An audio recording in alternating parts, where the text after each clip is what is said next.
ആ ചെറിയ സ്വർണങ്ങൾ കൊണ്ടുവന്നോ അല്ലെങ്കിൽ അതുപോലെ ഈട് നൽകിക്കൊണ്ടോ വായ്പ നൽകിയ സംവിധാനത്തിൻ്റെ തുടക്കക്കാരായിട്ട് അതിനുവേണ്ടി ഇവിടെ പ്രവർത്തിച്ചിരുന്നത് നമ്മുടെ റെയിൽവേ ജോലി സെയ്ദ് സാഹിബ്, അതുപോലെ തന്നെ KSRTC മുഹമ്മദ് ഖ, മറ്റൊന്ന് അഹമ്മദ് കബീർ ക്ലർക്ക്. ആ 3 പേരും ഇന്ന് നമ്മോട് വിട പറഞ്ഞിരിക്കുകയാണ്. സർവശക്തനായ അള്ളാഹു അവരുടെ ബർസഹി ജീവിതം ആനന്ദകരവും സന്തോഷകരവുമാക്കി കൊടുക്കുമാറാകട്ടെ. മഗ്ഫിറത്തും മർഹമത്തും നൽകി അനുഗ്രഹിക്കുമാറാകട്ടെ. അതിനുശേഷമാണ് നമ്മൾ 25/3/2015 ചേർന്ന ഇഷാത്ത് ഇസ്ലാം ചാരിറ്റബിൾ സൊസൈറ്റി ചെയർമാൻ ഉസ്മാൻ സാഹിബിൻ്റെ നേതൃത്വത്തിൽ ഇവിടുത്തെ ആലത്തൂർ ഏരിയയിലെ ജമാഅത്ത് പ്രവർത്തകരും ജമാഅത്ത് നേതൃത്വവും എല്ലാം കൂടി തീരുമാനിച്ചുകൊണ്ട് പുതിയതായിട്ട് ആലത്തൂർ വെൽഫെയർ സൊസൈറ്റി എന്നൊരു സംഘം തുടങ്ങുവാൻ തീരുമാനിക്കുന്നത്. അതിൻ്റെ ആദ്യത്തെ പ്രസിഡൻ്റായിട്ട് അബ്ദുൽ മജീദ് മാസ്റ്ററും സെക്രട്ടറി ആയിട്ട് അബു ഫൈസൽ മാസ്റ്ററും അതിൻ്റെ ട്രഷററായിട്ട് അഹമ്മദ് കബീർ, നമ്മുടെ ക്ലർക്ക് കബീർക്ക് ആയിരുന്നു. നേരത്തെ പറഞ്ഞ പോലെ അദ്ദേഹം ഇപ്പോൾ നമ്മുടെ കൂടെയില്ല. അദ്ദേഹത്തിൻ്റെ സഹധർമ്മിണി നമ്മോടൊന്ന് വരാമെന്ന് പറഞ്ഞിട്ടുണ്ട്, ബൽക്കീസ് താത്തയാണ്. എന്തായാലും അവർക്ക് ചില ആരോഗ്യ പ്രശ്നങ്ങളൊക്കെ ഉണ്ട്. സർവശക്തൻ അവർക്ക് ആരോഗ്യത്തിലുള്ള ദീർഘായുസ് പ്രദാനം ചെയ്യുമാറാകട്ടെ എന്ന് അവസരത്തിൽ പ്രാർത്ഥിക്കുകയാണ്. അങ്ങനെയാണ് 2015 1860 മലബാർ ആക്ട് പ്രകാരം, സൊസൈറ്റി രജിസ്ട്രേഷൻ ആക്ട് പ്രകാരം CA/452/2015 എന്ന രജിസ്ട്രേഷൻ നമ്പറിൽ ആലത്തൂർ വെൽഫെയർ സൊസൈറ്റി പ്രവർത്തിച്ചു കൊണ്ടിരിക്കുന്നത്. നിലവിൽ 10 താഴെയുള്ള യൂണിറ്റുകൾ കൊണ്ടാണ് ഈ അയൽക്കൂട്ടങ്ങൾ നമ്മൾ തുടങ്ങിയത്. ഒരു അയൽക്കൂട്ടത്തിൽ നമുക്ക് അനുവാദമുള്ളത് മലബാർ സൊസൈറ്റി ആക്ട് രജിസ്റ്റർ പ്രകാരം രജിസ്റ്റർ ചെയ്തുകൊണ്ട് SHG ഗ്രൂപ്പുകൾക്കാണ് അനുവാദമുള്ളത്. സെൽഫ് ഹെൽപ്പ് ഗ്രൂപ്പ്, സ്വയം സഹായ സംഘങ്ങൾ. പരമാവധി 20 പേരാണ് അത് ഉണ്ടാകാൻ പാടുള്ളൂ. ചുരുങ്ങിയത് 10 പേരുണ്ടെങ്കിൽ തുടങ്ങാൻ പറ്റും. അങ്ങനെയുള്ള 10 താഴെയുള്ള യൂണിറ്റുകൾ കൊണ്ടാണ് ഈ സംവിധാനം ആദ്യം തുടങ്ങിയത്. ഇപ്പോൾ അൽഹംദുലില്ലാ അള്ളാഹുവിൻ്റെ അനുഗ്രഹത്താൽ 120ഓളം യൂണിറ്റുകൾ നമുക്കായിട്ടുണ്ട്. 2000ഓളം മെമ്പർമാരും അതിലുണ്ട്. ആ സന്ദർഭത്തിലാണ് ഇതിൻ്റെ വ്യാപനം എന്ന ഉദ്ദേശാർത്ഥം തോണിപ്പാടത്തുനിന്നും ചുങ്കത്തുനിന്നും വെങ്ങന്നൂർ നിന്നൊക്കെ ധാരാളം അപേക്ഷകൾ വരികയും യൂണിറ്റുകൾ രൂപീകരണം വരികയൊക്കെ ചെയ്തപ്പോൾ അങ്ങനെ സ്വന്തമായിട്ട് അധികം പ്രദേശത്ത് തുടങ്ങാൻ താല്പര്യമുണ്ടെങ്കിൽ അവിടെയുള്ള പ്രസ്ഥാന പ്രവർത്തകരെ ഏൽപ്പിക്കാം എന്നതിൻ്റെ അടിസ്ഥാനത്തിൽ ഇവിടെ ഉണ്ടായിരുന്ന 6 വെങ്ങന്നൂർ ഭാഗത്തെ പുഴയുടെ അക്കരയുള്ള 6 യൂണിറ്റിനെ നമ്മൾ വെങ്ങന്നൂരിലേക്ക് കൊടുത്തു. വെങ്ങന്നൂർ യൂണിറ്റും വെങ്ങന്നൂർ വെൽഫെയർ സൊസൈറ്റി എന്ന രജിസ്ട്രേഷൻ ആക്ട് പ്രകാരം അവർക്കും രജിസ്ട്രേഷനും കാര്യങ്ങളൊക്കെ ലഭ്യമായി. അത് ഇപ്പോൾ 20ഓളം യൂണിറ്റും 300ഓളം അതിൽ അംഗങ്ങളുമായിട്ട് അതും തുടങ്ങുന്നുണ്ട്. ബാക്കി ഇപ്പോൾ നിലവിൽ 112, 113 യൂണിറ്റുകളാണ് നമ്മുടെ കയ്യിലുള്ളത്. എന്തായാലും ആലത്തൂർ വെൽഫെയർ സൊസൈറ്റി എന്നുള്ള ഒരു ഫെസിലിറ്റേറ്ററിൻ്റെ കീഴിലാണ് ഈ സംഗമം അയൽക്കൂട്ടങ്ങൾ നിലവിൽ വരുന്നത്. ഇതിൻ്റെ ഹെഡ് ഓഫീസ് എന്നുള്ളത് ഇൻഫാക്ക് ഹിറ സെൻട്രൽ പ്രവർത്തിക്കുന്ന ഇൻഫാക്ക് എന്ന NGO സംവിധാനത്തിൽ രജിസ്റ്റർ ചെയ്തുകൊണ്ടാണ് ആലത്തൂർ വെൽഫെയർ സൊസൈറ്റി പ്രവർത്തിക്കുന്നത്. ഹിറ സെൻട്രലിലാണ് ഈ സംവിധാനത്തിൻ്റെ ഹെഡ് ഓഫീസ് എന്നുള്ളത് കൊണ്ട് നിങ്ങൾക്കറിയാം. ജമാഅത്ത് ഇസ്ലാമി പിന്നിലാണോ മുന്നിലാണോ എന്നുള്ളത് നിങ്ങൾക്ക് എല്ലാവർക്കും അറിയാം. ആരാണ് ഇതിൻ്റെ പിന്നിലെന്നും ആരാണ് ഇതിന് മുന്നിലെന്നും നമുക്ക് എല്ലാവർക്കും അറിയാം. അപ്പോൾ സസ്റ്റൈനബിൾ ഡെവലപ്മെൻറ്റ് സൊസൈറ്റി ഇൻഫാക്കിൽ രജിസ്റ്റർ ചെയ്തുകൊണ്ടാണ് നമ്മൾ പ്രവർത്തിക്കുന്നത്. ആ ഇൻഫാക്കിൻ്റെ കീഴിലുള്ള സംവിധാനമാണ്, അയൽക്കൂട്ടങ്ങളാണ് നമ്മൾ ഇപ്പോൾ ഇവിടെ സംഗമം അയൽക്കൂട്ടങ്ങൾ എന്ന പേരിൽ അറിയപ്പെടുന്നത്. ഇതിൻ്റെ മുഖമുദ്ര തന്നെ സ്ത്രീ ശാക്തീകരണമാണ്. അതുപോലെ തന്നെ സുരക്ഷ, സമൃദ്ധി, സ്വയം പര്യാപ്തത വ്യക്തമാണ്. ഇതിൻ്റെ മിഷനൊക്കെ ഇവിടെ എഴുതി വെച്ചിട്ടുണ്ട്. അയൽക്കൂട്ടങ്ങളിൽ ചേരുന്ന മെമ്പർമാർക്കറിയാം സുരക്ഷ, പ്രത്യേകിച്ച് സ്ത്രീകളുടെ സ്വയം പര്യാപ്തത, സമൃദ്ധി തുടങ്ങിയ 2-3 ഐക്കണുകൾ വെച്ചുകൊണ്ടാണ് ഈ സംവിധാനം മുന്നോട്ട് പോയിക്കൊണ്ടിരിക്കുന്നത്. യഥാർത്ഥത്തിൽ ഈ ഓഫീസിൻ്റെ ഉദ്ഘാടനം നടക്കേണ്ടത് ജൂണിലായിരുന്നു, തുടക്കത്തിൽ തന്നെ ആയിരുന്നു. മെയ് മാസം അവസാനോട് ജൂണിൽ നമ്മൾ തുടങ്ങാൻ തീരുമാനിച്ചാണ്. പക്ഷേ റബീഉൽ അവ്വൽ മാസമാണ് നമ്മൾ തിരഞ്ഞെടുത്തിരിക്കുന്നത്. കാരണം ഈ സംവിധാനം ഊന്നൽ കൊടുക്കുന്നത് പലിശരഹിത സംവിധാനത്തിനാണ്. വിശുദ്ധ ഖുർആനും പടച്ച റബ്ബും പ്രവാചകൻ സല്ലല്ലാഹു അലൈഹി വസല്ലം എല്ലാം തന്നെ ഹറാമാക്കിയ, വ്യക്തമായ ഹറാമാണ് എന്ന് പറഞ്ഞ പലിശ സംവിധാനം നമ്മുടെ നാട്ടിൽ നിന്ന് തുടച്ചു നിൽക്കുക.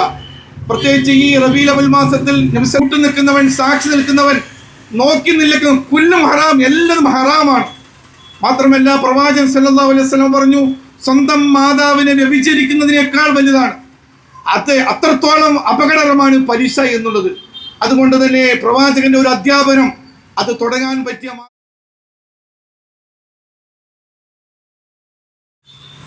ഞാൻ പലിശ റദ്ദ് ചെയ്യുന്നു. ആദ്യമായി ഞാൻ റദ്ദ് ചെയ്യുന്നത് എൻ്റെ പുത്രൻ അബ്ബാസ് ബിൻ അബ്ദുൽ മുത്തലിബിൻ്റെ പലിശയാണ് എന്ന് പറഞ്ഞുകൊണ്ടാണ് അവസാനത്തെ പ്രഭാഷണത്തിൽ പ്രവാചകൻ പലിശക്കെതിരെയുള്ള പോരാട്ടം നടത്തി. പലിശ നിഷിദ്ധമാക്കുകയുണ്ടായി, പലിശയുടെ കെടുതിയെക്കുറിച്ച് പറയുകയുണ്ടായി. കാരണം അത് സമ്പത്തിനെ ഇല്ലാത്തവരിൽ നിന്നും പറിച്ചെടുത്ത് വലിച്ചെടുത്ത് ഉള്ളവരിലേക്ക് കുന്നുകൂട്ടുന്ന ഏർപ്പാടായതുകൊണ്ട്. നമ്മുടെ നാട്ടിൽ ഇപ്പോഴുള്ള മറ്റൊരു സംവിധാനമാണ് ലോട്ടറി എന്ന് പറയുന്നത്. നിങ്ങളുടെ പാലക്കാട്ടിലുള്ള അവസ്ഥ, എനിക്ക് തോന്നുന്നു ലോട്ടറി ഏറ്റവും കൂടുതൽ കച്ചവടം നടക്കുന്നത് പാലക്കാട്ടാണോ എന്ന് തോന്നിപ്പോകാറുണ്ട്. അവിടെ ഇറങ്ങുന്ന സമയത്ത് വലിയ വലിയ ഷോപ്പുകൾ ധാരാളക്കണക്കിൽ നിരന്തരമായി ഇങ്ങനെ ലോട്ടറി കാണാൻ പറ്റും. ഞാനിവിടെ ഇരുന്നപ്പോൾ കഴിഞ്ഞ വർഷത്തെ ലോട്ടറിയുടെ ലാഭവും കണക്കും പരിശോധിക്കുകയായിരുന്നു. 12,000 ചില്ലാനം കോടി ഉറുപ്പികയുടെ ലോട്ടറി ടിക്കറ്റ് വിൽപ്പനയായിരിക്കുന്നു എന്നവൻ. 12,000-ലധികം കോടിയുടെ 1,774 കോടി ഉറുപ്പികയാണ് ലോട്ടറിയിലൂടെ സർക്കാരിന് വരുമാനം ഉണ്ടായത് എന്നാണ്. എവിടെയാണെന്ന് പറഞ്ഞാൽ മനുഷ്യനെ മോഹിപ്പിച്ച് പ്രലോഭിപ്പിച്ച് ആളുകളെ വഞ്ചനയിൽ അകപ്പെടുത്തിയിട്ടുണ്ടാക്കിയെടുക്കുന്ന കാശാണിത്. ഞാൻ പറയുന്നത്, സമ്പത്ത് എന്ന് പറയുന്നത് മനുഷ്യർക്ക് കാരുണ്യത്തിൻ്റെ അടിത്തറയിൽ വീതിക്കപ്പെടേണ്ടതാണ്.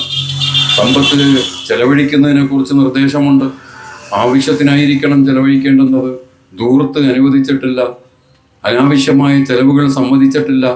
അവനവന് ആവശ്യമുള്ള വിഭവങ്ങൾ എടുക്കുകയും ബാക്കിയുള്ളത് സ്വരൂപിച്ചു വെക്കുകയും ആവശ്യക്കാരന് സാധ്യമാകുന്നത് ചെയ്തു കൊടുക്കുകയും ഒക്കെ ചെയ്യുന്ന ഒരു സമ്പദ്ഘടനയാണ് നിർദ്ദേശിക്കപ്പെട്ടത്.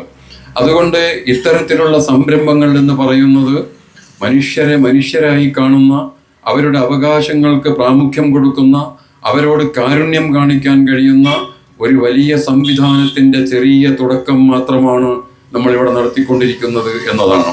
ഒരു കാലത്ത് ഇതും സാധ്യമല്ലാത്ത ഒരു കാലത്താണ് നമ്മൾ പലിശരഹിത നിധി എന്ന പേരിൽ ചില്ലറ കാശുകൾ സ്വരൂപിച്ചുകൊണ്ട് ആ കാശുകൾ ആളുകൾക്ക് പലിശയില്ലാതെ വായ്പ കൊടുത്തുകൊണ്ട് ഒരു കാലത്ത് നടത്തിയിരുന്നത്. അതിനുള്ള സാങ്കേതിക പ്രശ്നങ്ങൾ, അത് വളരുമ്പോഴുള്ള പ്രശ്നങ്ങളും ഒക്കെ വെച്ചുകൊണ്ടാണ് പിന്നീട് ഈ അവസ്ഥയിലേക്ക് നമ്മൾ മാറിയത് എന്നിവിടെ സൂചിപ്പിക്കുകയുണ്ടായി. ഞാൻ പറയുന്നത്, ഇത് രണ്ട് പോരാട്ടമാണ് ഒരു ഭാഗത്ത് നടക്കേണ്ടുന്നത്. ഒന്ന്, ഈ സംവിധാനങ്ങൾ വളർത്തിക്കൊണ്ടുവന്നുകൊണ്ട് സാധാരണക്കാരായ ആളുകൾക്ക് ബാങ്കുകളിലെ കൊടുമ്പലിശയിലേക്ക് പോകേണ്ടുന്ന അവസ്ഥക്ക് തടസ്സം സൃഷ്ടിക്കുക എന്നുള്ളതാണ്. ഞങ്ങളെപ്പോലുള്ള ആളുകൾ നേരിടുന്ന ഒരുപാട് പ്രശ്നങ്ങളുണ്ട്. ഞാൻ കഴിഞ്ഞ ദിവസം ദീർഘിപ്പിക്കുന്നില്ല, ഞാൻ കഴിഞ്ഞൊരു ദിവസം ഒരു പ്രശ്നത്തിൽ ഇടപെട്ടിരുന്നു. 20-25 കൊല്ലത്തോളം ഗൾഫിൽ പോയി ജോലി ചെയ്ത ഒരു മനുഷ്യൻ, അദ്ദേഹം ആകെ ഉണ്ടാക്കിയത് 4 കുട്ടികൾക്ക് പഠനം സൗകര്യങ്ങൾ ഏർപ്പെടുത്തി കൊടുക്കുകയും 2 ആൺകുട്ടികളും 2 പെൺകുട്ടികളും അദ്ദേഹത്തിനുള്ളത്. ഒരു ചെറിയ സ്ഥലം വാങ്ങിയിട്ട് ഒരു വീട് വെക്കുകയും മാത്രമാണ് ചെയ്തത്. സൗദി അറേബ്യയിൽ എവിടെയോ ഒരു പ്രദേശത്ത്, ഉൾപ്രദേശത്ത്, വലിയ വിദ്യാഭ്യാസമൊന്നുമില്ലാതെ അന്നത്തെ കഷ്ടപ്പാടിൻ്റെ സമ്പാദ്യം കൊണ്ടുണ്ടാക്കിയെടുത്ത് അദ്ദേഹം അതാണ്. അദ്ദേഹം എൻ്റെ അടുത്ത് വന്നിരുന്നു. അദ്ദേഹം എൻ്റെ മുമ്പിൽ വന്ന് നിശബ്ദനായി നിൽക്കുമ്പോൾ ഞാൻ ചോദിച്ചു, നിങ്ങൾ എന്തുകൊണ്ടാണ് ഒന്നും പറയാത്തത് എന്ന്. അദ്ദേഹം ചോദിച്ചു, ഞാൻ എന്താണ് നിങ്ങളോട് പറയേണ്ടത് എന്ന് ആലോചിക്കുകയാണ് എന്ന്. കാരണം എന്താണെന്ന് വെച്ചാൽ, അദ്ദേഹത്തിൻ്റെ മൂത്ത മകൻ സൗദിയിലേക്ക് കൊണ്ടുപോയി അവിടെ ഒരു ജോലിയിലാക്കി അദ്ദേഹം പോകുന്നത്. ചെറിയൊരു ജോലിയാണ് അദ്ദേഹത്തിനുള്ളത്. ചെലവ് കഴിച്ച് ബാക്കിയുള്ളത് അയച്ചു കൊടുക്കുന്നത് കൊണ്ട് ഞാൻ വെള്ളം കുടിച്ച് ജീവിക്കുന്നു. എന്താണ് പ്രശ്നത്തിൻ്റെ മർമ്മം? പ്രശ്നത്തിൻ്റെ മർമ്മം എന്ന് പറയുന്നത്, അദ്ദേഹത്തിൻ്റെ 2ാമത്തെ മകൻ ഒരു കച്ചവടം തുടങ്ങിയിട്ട് അത് വികസിപ്പിക്കാൻ വേണ്ടി ഉമ്മയോടെ സമ്മർദ്ദം ചെലുത്തി ഇദ്ദേഹത്തിൻ്റെ വീടിൻ്റെ ആധാരം കൊണ്ടുപോയി ബാങ്കിൽ വെച്ചു. 30 ലക്ഷം ഉറുപ്പിക കടമെടുത്ത് അത് പൊളിഞ്ഞു.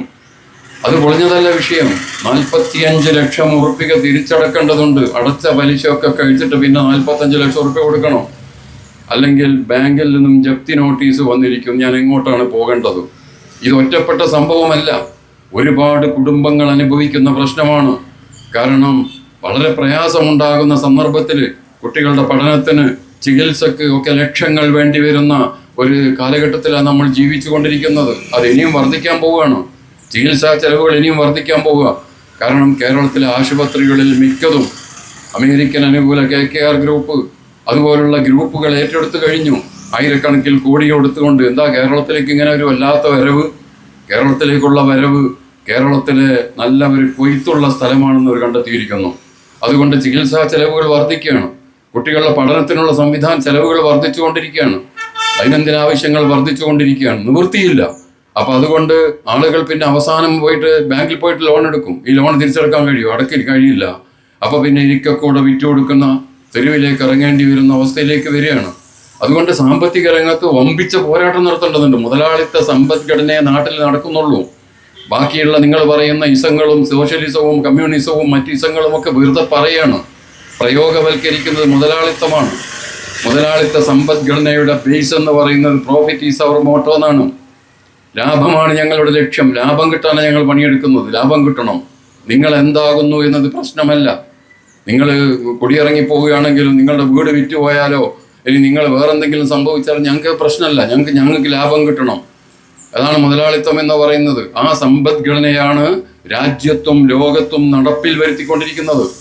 ആ സമ്പദ്ഘടനയെ പ്രതിരോധിക്കാനുള്ള ശ്രമം എന്ന് പറയുന്നത് വലിയൊരു സമരമായി മാറുകയാണ്. അതുകൊണ്ട് ചെറിയ സംരംഭമാണെങ്കിലും വലിയ സമരമാണ്. മറുഭാഗത്ത് ഈ അവസ്ഥയെക്കുറിച്ചുള്ള ബോധവൽക്കരണം നടക്കേണ്ടതുണ്ട്. പലിശയുടെ കെടുതി എന്താണെന്ന്, പലിശയിൽ എങ്ങനെയാണ് വന്നു പോകുന്നത് എന്ന്, പലിശയിൽ നിന്ന് രക്ഷപ്പെടാനുള്ള മാർഗങ്ങൾ എന്താണ് എന്ന്, അതുകൊണ്ട് ചെലവുകൾ ചുരുക്കിക്കൊണ്ട് മുതലാളിത്തം ചെലവ് ചുരുക്കാൻ അനുവദിക്കില്ല. അത് ചെലവ് വർദ്ധിപ്പിക്കാനാണ് പറയുക. നമുക്കറിയാമല്ലോ, നമ്മളുടെ എല്ലാ സംഗതികളും വർദ്ധിപ്പിക്കാനാണുള്ളത്. കല്യാണം നടത്തുന്ന കുടുംബത്തിൻ്റെ സാമ്പത്തികാവസ്ഥ വെച്ചുകൊണ്ട് സാംസ്കാരികാവസ്ഥയും വെച്ചുകൊണ്ടല്ല കല്യാണത്തോടനുബന്ധിച്ച് ആചാരങ്ങളും ഉണ്ടായിത്തീരുകയാണ്. അത് മഞ്ഞക്കല്യാണമായി, അത് ആർഭാട കല്യാണമായി, മറ്റവരൊക്കെ അങ്ങനെ നടത്തുന്നുണ്ട്, അതുകൊണ്ട് നമ്മളും നടത്തണ്ടേ എന്ന ചോദ്യത്തിലേക്ക് ആളുകൾ എത്തുകയാണ്. എന്നിട്ട് കടം വാങ്ങിയിട്ട് കല്യാണം കഴിക്കുക, കടം വാങ്ങിയിട്ട് വലിയ വീടുകൾ ഉണ്ടാക്കി തീർക്കുക. ഇങ്ങനെ സമ്പത്തിനെ കുറിച്ചുള്ള ഈ വിനിയോഗത്തിൽ വരുന്ന വലിയ വലിയ പ്രശ്നങ്ങളുണ്ട്. അപ്പം അതുകൊണ്ട് ഒരു ഭാഗത്ത് ഇതിനെതിരെയുള്ള ബോധവൽക്കരണ പ്രവർത്തനങ്ങൾ നടത്തി ആവശ്യത്തിന് ചെലവഴിക്കുന്ന ഒരു സംസ്കാരം വളർത്തിയെടുത്ത് മുതലാളിത്ത സമ്പദ്ഘടനയെ പ്രതിരോധിക്കാൻ നമുക്ക് കഴിയണം. മറുഭാഗത്ത് ഇത്തരത്തിലുള്ള സംവിധാനങ്ങളിലൂടെ ആളുകൾക്ക് ആശ്വാസം നൽകുവാനുള്ള നടപടിക്രമങ്ങൾ ഉണ്ടാകണം എന്നാണ് ഞാൻ സൂചിപ്പിച്ചത്. ഇവിടെ മനോഹരമായി വൃത്തിയായി ഈ പരിപാടി നടക്കുന്നു എന്നറിഞ്ഞത് എന്നെ സംബന്ധിച്ചിടത്തോളം വളരെ സന്തോഷമുള്ളൊരു കാര്യമാണ്. അവസാന നിമിഷത്തിലേക്ക്, വാർദ്ധക്യത്തിലേക്ക് കടന്നു ചെല്ലുമ്പോൾ നമ്മളൊക്കെ ഒരവസ്ഥയിലേക്ക് എത്തും. എന്ന് പറഞ്ഞിട്ടുണ്ട് അവസ്ഥയുണ്ട്. അവസാനമാകുമ്പോൾ ആരോഗ്യമൊക്കെ ക്ഷയിച്ച് ഇനി ഒന്നും ചെയ്യാനില്ലല്ലോ എന്നോർക്കുന്ന സന്ദർഭത്തിൽ കഴിഞ്ഞുപോയ കാലത്ത് ചെയ്ത നന്മകൾ മാത്രമാണ് നമ്മളുടെ മനസ്സിന് സമാധാനം ഉണ്ടാവുക. ഞാൻ ജീവിച്ചത് ഈ നാട്ടിലെ മനുഷ്യർക്ക് വേണ്ടിയായിരുന്നു. ഞാൻ ജീവിച്ചത് നല്ല കാര്യങ്ങൾ നടപ്പിലാക്കാനായിരുന്നു. ഞാൻ ചെയ്തത് നല്ല കാര്യങ്ങൾ മാത്രമായിരുന്നു. അതുകൊണ്ട് എനിക്ക് ഭയപ്പെടേണ്ടതില്ല. അല്ലെങ്കിൽ നമ്മൾ ദുഃഖിക്കേണ്ടി വരും. നല്ല ആരോഗ്യമുള്ള സമയത്ത് നമ്മൾ വെറുതെ കഴിഞ്ഞു പോയല്ലോ, നമുക്ക് ഒരുപാട് കാര്യങ്ങൾ ചെയ്യാമായിരുന്നല്ലോ എന്നുള്ള ദുഃഖമായിരിക്കും പിടികൂടുക. ഞാൻ വിചാരിക്കുന്നു ഇത്തരത്തിലുള്ള സൽക്കർമ്മങ്ങൾ ചെയ്തുകൊണ്ട് അതിനുവേണ്ടി ഓടി നടക്കുന്ന ആളുകളെ സംബന്ധിച്ചിടത്തോളം അവരുടെ മനസ്സിന് സമാധാനമുണ്ടാകുമെന്ന് സർവശക്തനായ നാഥൻ നിങ്ങൾ അനുഗ്രഹിക്കുമാറാകട്ടെ എന്ന് പ്രാർത്ഥിക്കുകയാണ്. നമ്മളെ എല്ലാവരെയും അനുഗ്രഹിക്കുമാറാകട്ടെ എന്ന് പ്രാർത്ഥിക്കുകയാണ്. റബ്ബ് സുബ്ഹാനഹു വ തആല ഈ കർമ്മങ്ങളൊക്കെയും സ്വാലിഹ അമലായി നമ്മിൽ നിന്നും സ്വീകരിക്കുമാറാകട്ടെ എന്ന് പ്രാർത്ഥിച്ചുകൊണ്ട് ഈ പരിപാടിയുടെ ഔപചാരികമായ ഉദ്ഘാടന കർമ്മം നിർവഹിച്ചതായി പ്രഖ്യാപിച്ചുകൊണ്ട് ഞാൻ എൻ്റെ വാക്കുകൾ ഉപസംഹരിക്കുന്നു. വആഖിറു ദഅ്വാനാ അനിൽ ഹംദുലില്ലാഹി.